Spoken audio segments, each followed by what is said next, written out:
Restoring Illinois to greatness. This is Illinois Rising, presented by the Illinois Policy Institute and hosted by AM 560's Dan Proft.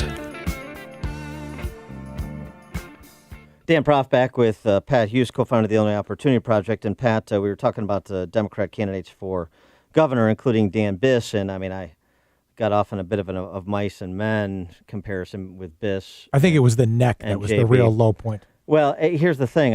You seem to be a little bit disturbed by the reference to Steinbeck's material. So I just want to know if like Grapes of Wrath, Winter of Our Discontent, are these off limits? Or is this too emotional for you? I think if you stay away from The Sun Also Rises, I'll be okay. Well, that's Hemingway. Hemingway, that's right. Yeah.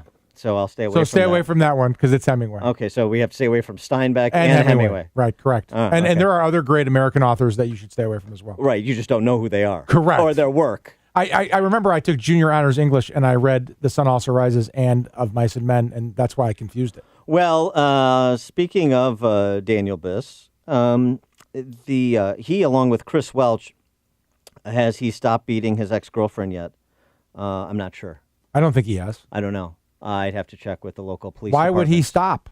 Those two good government gurus came up with an idea of taxing partnerships and S-corps engaged in investment management services at a rate of 20% of the fees as calculated by reference to the performance of the investment funds.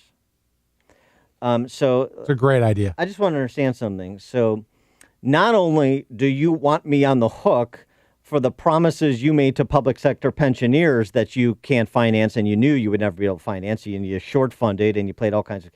Now you also want to come after my investment fund, my retirement fund, by whacking my investment advisor. And where does that go? He passes the savings, meaning the cost, onto the clients.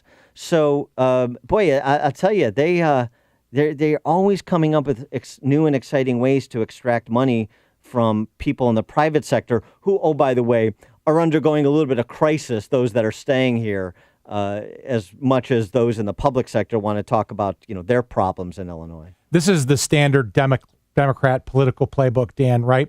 So what they're saying is, these rich, wealthy financial advisors don't pay their fair share, and we're going to tax them, and they live in nice houses, and you're getting screwed. And what's really happening is what you just alluded to, right? Those costs are going to be passed on to businesses. Don't pay taxes.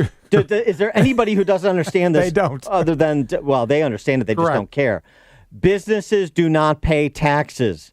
They build it into the price they charge you. Their customers pay for everything. This is not even Econ 101. Correct, but they can sell it to a public that might not be paying close enough attention as we're taxing the 1% and giving you the benefit, and that's what they do. But the reality of it is, it's a terrible idea, like all these ideas are terrible ideas. It's akin to the minimum wage, where they think they can sell it on sentiment, even though the actual policy hurts the very people that they're pretending to protect. Yeah, and the other part about this too, anybody that's got equity holdings, fat cat. Oh yeah. 50% of the country, the 50% that actually pay federal income taxes, pay all the freight, they are in the market. So, there's a lot of people that are never going to have the guaranteed 7-figure retirement packages that public sector unions that Biss and Welch are beholden to are guaranteed. They're not going to have those kinds of resources for their retirement, but they're trying to scrimp and save and invest in a 401k to see some kind of return on the dollars they are able to save and invest in the market.